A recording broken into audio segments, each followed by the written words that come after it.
hello everyone সকলোকে সুপ্ৰভাত জনাই আজি মোৰ ভিডিঅটো আৰম্ভ কৰিছো আজিকালি মোৰ ৰাতিপুৱা আৰম্ভণিটো ইহঁত দুটাৰ সৈতে হয় জানেনে বাৰু ইহঁত দুটা খুলি দিয়াৰ লগতে আহি মোৰ আগফালে একদম হাজিৰ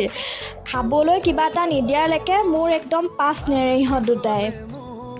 ক'ৰ পৰা আনিছিলোঁ গম পাইছেনে বাৰু মাজুলীৰ পৰা তেজপুৰলৈ ইহঁতক এনেদৰে আনিছিলোঁ ইহঁতে আহোঁতে ৰাস্তাত অকণো আমনি কৰা নাছিল আৰু সৰু সুৰাকৈ মোৰ অকণমান ফুলনি বাগিচাখন আপোনালোকক দেখাই দিছোঁ আজিকালি মানে মোৰ ফুলৰ প্ৰতি একদম অকণমান চখ আহিছে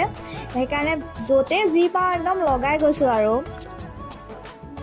ঘৰত ইটো সিটো কৰি ক্লাছলৈ বুলি ওলাই আহিছোঁ মানুহজনক ক'লোঁ বোলো বোলা আজি মোক ক্লাছত থৈ আহিবা এয়া ক্লাছত আহি পেলাই মেমে নোট দিছে নোট লিখাত ব্যস্ত তাৰপিছত আমাৰ হ'ল টিফিন ব্ৰেক সকলোৱে মিলিজুলি খালোঁ টিফিন ব্ৰেকটো যে আমি কিমান এনজয় কৰোঁ নহয় সকলোৱে ইটো সিটো আনে আমি সকলোৱে ভগাই মিলি খাওঁ আজি ভিডিঅ'টো বাৰু মোৰ কেনেকুৱা লাগিলে প্লিজ লাইক